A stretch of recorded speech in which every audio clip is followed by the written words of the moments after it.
ការអនុវត្តច្បាប់វាត្រូវតែស្មើភាពគ្នាបើសិនជាកូនក្មួយអ្នកធំអ្នកដែលមានឋានៈទាំងនោះប្រព្រឹត្តកម្រិតណាយើងដាក់កម្រិតនោះដូចគ្នាបាទ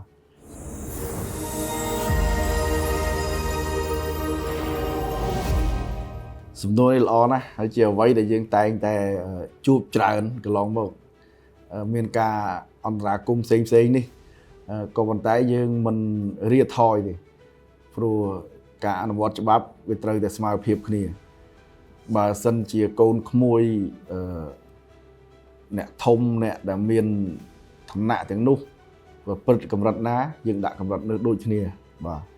បាទពាក់ព័ន្ធនឹងការគ្រប់គ្រងក្មេងទំនើងពាក់ព័ន្ធនឹងការគ្រប់គ្រងនៅតាមទីប្រជុំជននិងតាមតំបន់រោងចក្រតំបន់សេដ្ឋកិច្ចពិសេសនេះគឺយើងមានវិធានការរបស់យើងជាក់ស្ដែងដូចនៅតំបន់ទីប្រជុំជនតំបន់រោងចក្រកងកម្លាំងនគរបាលយើង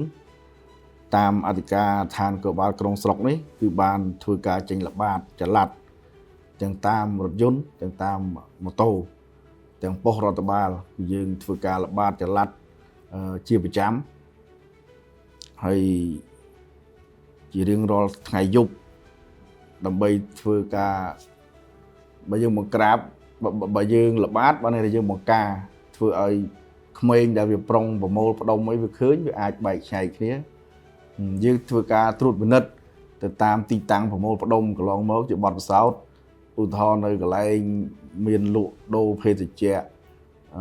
តារាងបាល់អញ្ចឹងមានក្មេងមួយចំនួនដែលគាត់កិច្ចសាលាអត់ចូលរៀនអញ្ចឹងខាងអធិការក្រុងស្រុក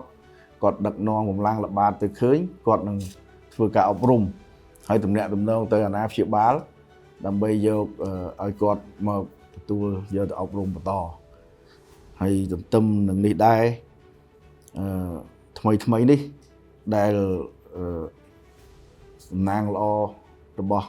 ស្នងការដ្ឋាននគរបាលខេត្តស្វាយរៀងយើងដែលទើបតែបានទទួលនៅម៉ូតូអគ្គិសនីដែលជាអំណោយដ៏ថ្លៃថ្លារបស់ឯកឧត្តមអភិសន្តិបណ្ឌិត ស សុខាឧបនាយករដ្ឋមន្ត្រីក្រសួងមហាផ្ទៃបានប្រគល់មកឲ្យស្នងការដ្ឋានយើង100គ្រឿងអញ្ចឹងយើងបានធ្វើការបែងចែកទៅតាមអធិការក្រុងស្រុក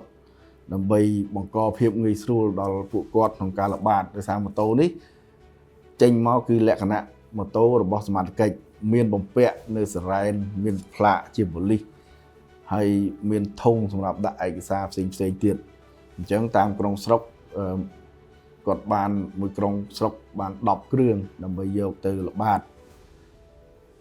ដាក់ចល័តហើយក៏យើងធ្វើការល្បាតឲ្យបានច្រើនព្រោះអគ្គិសនីយើងសាកថ្មប្រើទៅចល័តវិលចុះឡើង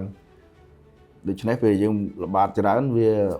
កាត់បន្ថយឱកាសសម្រាប់ក្មេងៗក្នុងការប្រមូលផ្ដុំ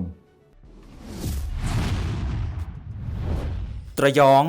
នាំសារពិតគ្រប់ទីកន្លែង